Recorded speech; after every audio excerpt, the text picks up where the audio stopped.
শ্রমিক কর্মচারী ঐক্য পরিষদের কেন্দ্রীয় অন্যতম নেতৃত্ব এবং আমার সাথী শ্রমিক কর্মচারী শ্রমিক ভাই ও বোনেরা করবেন, আসন্ন বাজেটে বরাদ্দ দেন, বন্ধ কারখানা রাষ্ট্রায়ত্ত মালিকানায় আধুনিকায়ন করে চালু করে করতে হবে। সেইভাবেই এইটাকে ঘোরার ব্যবস্থা করবেন। আগামী বাজেটে আমরা আমাদের ন্যায্য হিস্সা চাই। আমরা নিশ্চয়ই বাজেটের প্রতিক্রিয়ায় প্রত্যাখ্যান করে শ্রমিকরা আন্দোলনের মধ্যে দিয়ে তার ভাগ্যকে নির্ধারণ করবে। জয় হোক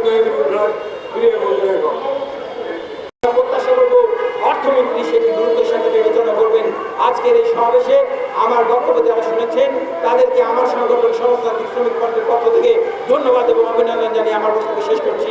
দুনিয়ার মজদুর দেখো মেহনত মানুষের আমরা খবর পেয়েছি চট্টগ্রাম বন্দর ইজারা দেওয়ার জন্য আবার কাজ চলছে। আমরা এই সভা থেকে চট্টগ্রামের সদস্য বাজারে আছেন হিসাবে ঘোষণা করছি। সংগ্রামী বন্ধুগণ,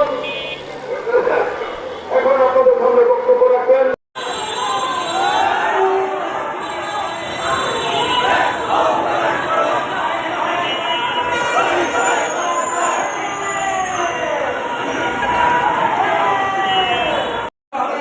কর্মচারীদের মহার্ঘ ভাতা দিতে হবে, কর্মচারী কর্মচারীদের মহার্ঘ ভাতা দিতে হবে, ভাত কাজের সংস্থা দিতে হবে, ভাত কাজের সংস্থা দিতে হবে,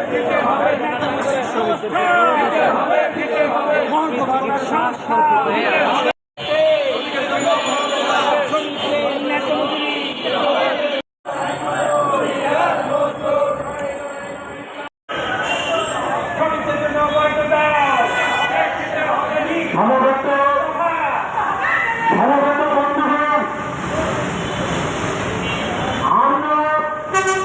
যেই প্রধান দুইটি দাবিতে আজকে